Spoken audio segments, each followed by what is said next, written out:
ओम शांति 12 मार्च 2024। मीठे बच्चे, death silence में जाने का अभ्यास करो। बुद्धि बाप की तरफ रहे तो बाप भी तुम्हें अशरीरी बनने के लिए सकाश देंगे। प्रश्न, तुम बच्चों को जब ज्ञान का तीसरा नेत्र मिलता है तो कौन सा साक्षात्कार हो जाता है? उत्तर, सतयुग आदि से लेकर कलयुग अंत तक हम कैसे कैसे पार्ट बजाते हैं, ये सारा साक्षात्कार हो जाता है। तुम सारे विश्व को आदि से अंत तक जान जाते हो। जानने को ही साक्षात्कार कहा जाता है। अभी तुम समझते हो कि हम दैवी गुणों वाले देवता थे, आसुरी गुण वाले बने, अब फिर दैवी गुणों वाले देवता बन रहे हैं। अभी हम नई दुनिया नए घर में जाएंगे। ओम शांति। बच्चे बैठे हैं याद की यात्रा में। बेहद का बाप तो यात्रा में नहीं बैठे हैं, वो तो बच्चों को साकाश की मदद दे रहे हैं, अर्थात इस शरीर को भुला रहे हैं। बाप की मदद मिलती है कि बच्चों को शरीर भूल जाए। साकाश देते हैं आत्माओं को, क्योंकि बाप देखते ही आत्माओं की तरफ है। तुम्हारे की बुद्धि बाप की तरफ जाती है, बाप की बुद्धि व दृष्टि फिर बच्चों तरफ जाती है। फर्क है ना? डेथ साइलेंस ये अभ्यास करते हो डेथ साइलेंस का। शरीर को छोड़ अलग होना चाहते हो। आत्मा समझती है कि जितना याद करते रहेंगे उतना उस शरीर से निकल जाएंगे। जैसे सर्प का मिसाल देते हैं, जो मिसाल देते हैं उसमें जरूर कुछ खूबी होती है। तुम जानते हो हम शरीर छोड़कर वापस चले जाएंगे और फिर आएंगे। ये बातें और कोई नहीं जानते। ये ड्रामा को कोई भी जानते नहीं है। कोई भी ऐसी गारंटी नहीं देते हैं कि इस याद से तुम्हारे विक्रम विनाश होंगे। ऐसी बात कोई भी सुनाते नहीं है। तुम बच्चे जानते हो हमारी अब वापसी जर्नी है। आत्मा का बुद्धि योग उस तरफ है। अब नाटक पूरा हुआ, अब घर जाना है। बाप को ही याद करना है, वही पतित पावन है। गंगा के पानी को तो लिबरेटर और गाइड नहीं कहेंगे, एक बाप ही लिबरेटर और गाइड हो सकता है। ये भी बड़ी समझने और समझाने की बातें हैं। वो तो है ही भक्ति, उनसे कोई कल्याण नहीं हो सकता। बच्चे जानते हैं पानी तो स्नान के लिए है, पानी कभी पावन नहीं बना सकता। ऐसे भी नहीं भावना का भाड़ा मिल सकता है। भक्ति मार्ग में उनका महत्व रख दिया है। इन सब बातों को कहा जाता है अंधश्रद्धा। ऐसी श्रद्धा रखते रखते मनुष्य को टाइटल मिल जाते हैं, अंधों की औलाद अंधे। भगवानुवाच है ना, अंधे और सज्जे कौन है, ये भी तुम जानते हो। अभी सारी सृष्टि के आदि मध्य अंत को बाप द्वारा जाना है। तुम बाप को जान गए हो, इसलिए सृष्टि के आदि मध्य अंत और ड्यूरेशन को भी जान गए हो। एक एक बात पर विचार सागर मंथन कर अपना फैसला आपे ही करना होता है। भक्ति और ज्ञान का कॉन्ट्रास्ट है। ज्ञान बिल्कुल ही न्यारी चीज़ है, ये नॉलेज नामी ग्रामी है, राज्यों की पढ़ाई है ना। बच्चों को ये भी मालूम पड़ा है देवताएं संपूर्ण निर्विकारी थे। रचता बाप ही बैठ अपना परिचय भी देते हैं, वो है परमात्मा। परमात्मा को ही परमात्मा कहते हैं। अंग्रेजी में सुप्रीम सोल कहा जाता है। सोल अर्थात आत्मा।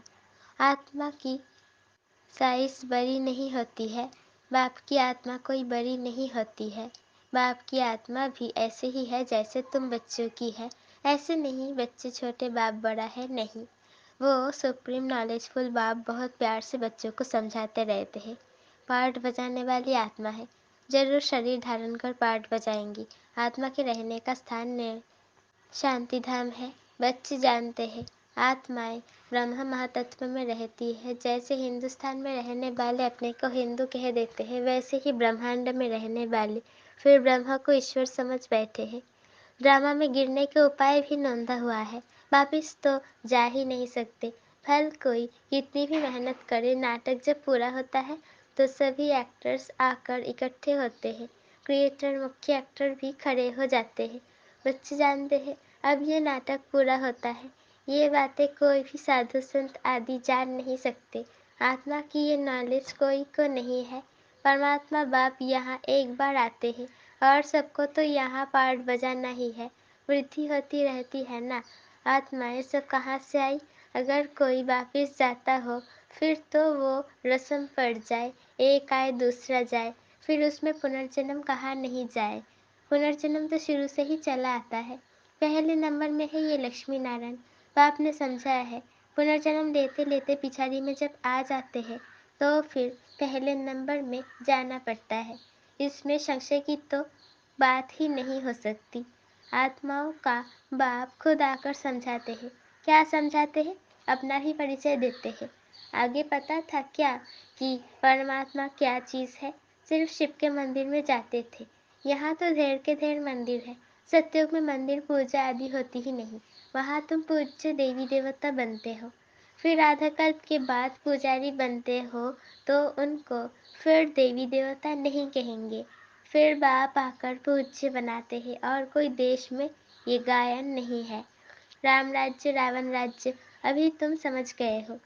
राम राज्य का ड्यूरेशन कितना है सिद्ध करना चाहिए। ये नाटक है, इनको समझना है। ऊंच से ऊंच बाप है, वो भी नॉलेजफुल है। हम उनके द्वारा ऊंच से ऊंच बनते हैं, ऊंच से ऊंच पद मिलता है।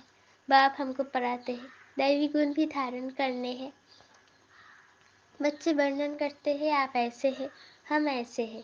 इस समय तुम जानते हो हमको इन जैसे संपूर्ण निर्विकारी बनना है। आपको याद करने के सिवाय और कोई उपाय नहीं है। अगर कोई जानता हो तो बताए। ऐसे थोड़े ही कहेंगे कि ब्रह्म व तत्व निर्विकारी है। नहीं, आत्मा ही निर्विकारी बनती है। ब्रह्म व तत्व को आत्मा नहीं कहा जाता है, वो तो रहने का स्थान है। बच्चों को समझाया जाता है, आत्मा में ही बुद्धि है। वो जब तम प्रधान बन जाती है तो बेसमझ बन जाती है।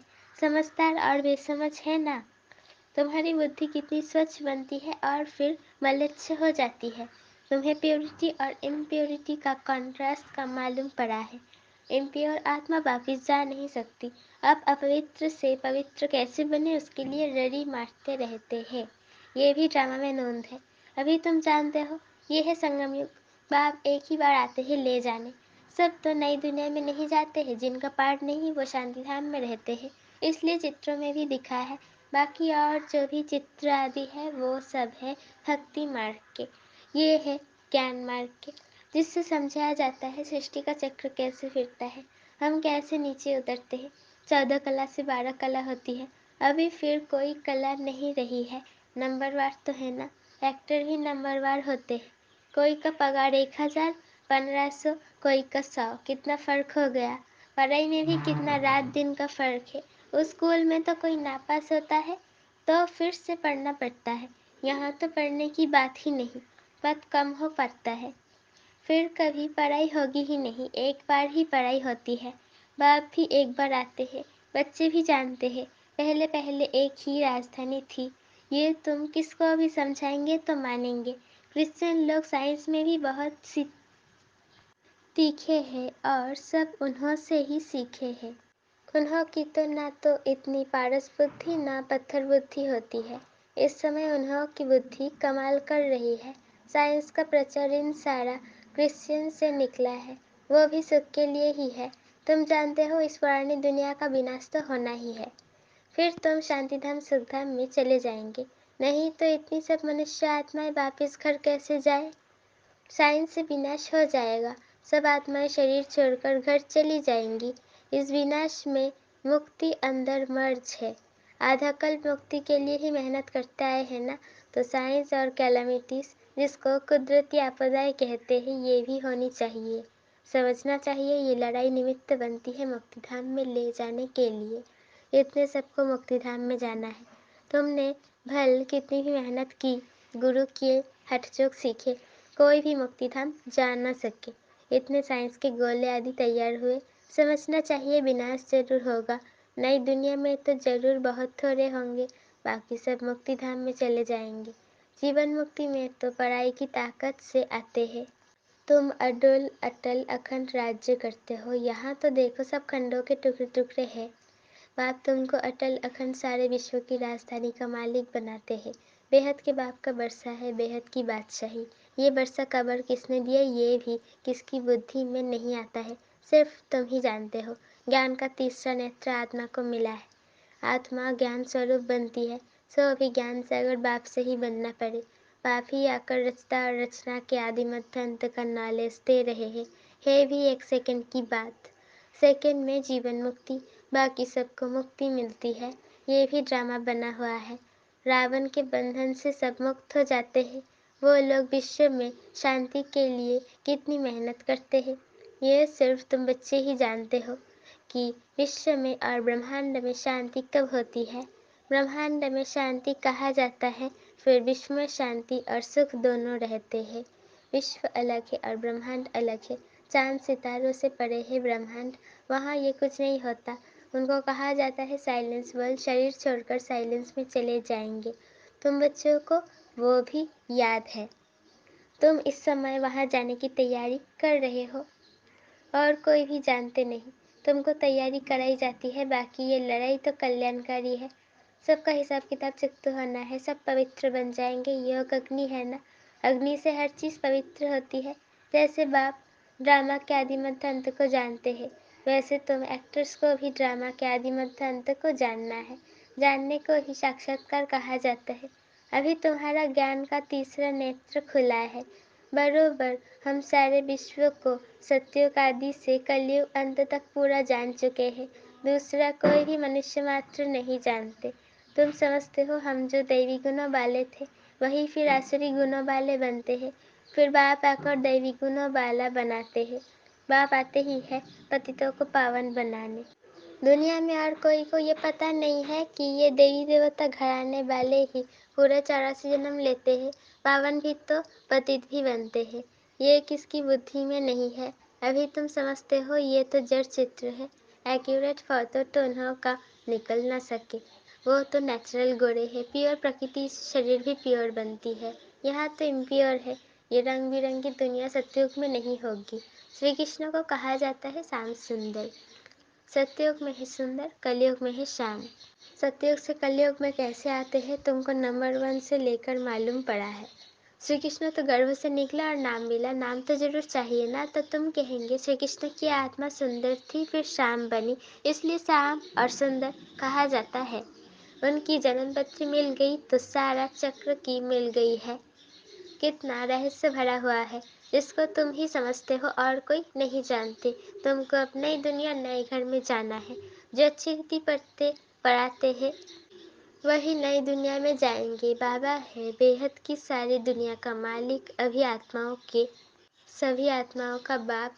बाप को मालिक कहा जाता है। ये पढ़ाई है, इसमें कोई संशय व प्रश्न नहीं उठ सकता। इसमें शास्त्रवत करने की दरकार नहीं। एक टीचर सबसे ऊंचा, वो बैठ पढ़ाते हैं, वही सत्य है। सत्यनारायण की सच्ची कथा शिक्षा के रूप में सुनाते हैं। अच्छा मीठे मीठे सिके लदे बच्चों प्रति माता पिता बाप दादा का याद प्यार और गुड मॉर्निंग। रूहानी बाप की रूहानी बच्चों को नमस्ते। धारणा के लिए मुख्तसर पहला पॉइंट, अपने सब हिसाब किताब चुकत कर साइलेंस वर्ल्ड में जाने की तैयारी करनी है। याद के बल से आत्मा को संपूर्ण पावन बनाना है। दूसरा पॉइंट, ज्ञान सागर के ज्ञान को स्वरूप में लाना है। विचार सागर मंथन कर अपना फैसला आप ही करना है। जीवन मुक्ति में श्रेष्ठ पद प्राप्त करने के लिए दैवी गुण धारण करने हैं। वरदान, बाप के साथ रहते रहते उनके समान बनने वाले सर्व आकर्षणों के प्रभाव से मुक्त भव। जहाँ बाप की याद है अर्थात बाप का साथ है, वहाँ बॉडी कॉन्शियस की उत्पत्ति हो नहीं सकती। बाप के साथ व पास रहने वाले दुनिया के विकारी वाइब्रेशन अथवा आकर्षण के प्रभाव से दूर हो जाते हैं। ऐसे साथ रहने वाले साथ रहते रहते बाप समान बन जाते हैं। जैसे बाप ऊंचे से ऊंचा है, ऐसे बच्चों की स्थिति भी ऊंची बन जाती है। नीचे की कोई ही बातें उन पर अपना प्रभाव डाल नहीं सकती। स्लोगन, मन और बुद्धि कंट्रोल में हो तो अशरीरी बनना सहज हो जाएगा। मन और बुद्धि कंट्रोल में हो तो अशरीरी बनना सहज हो जाएगा। ओम शांति।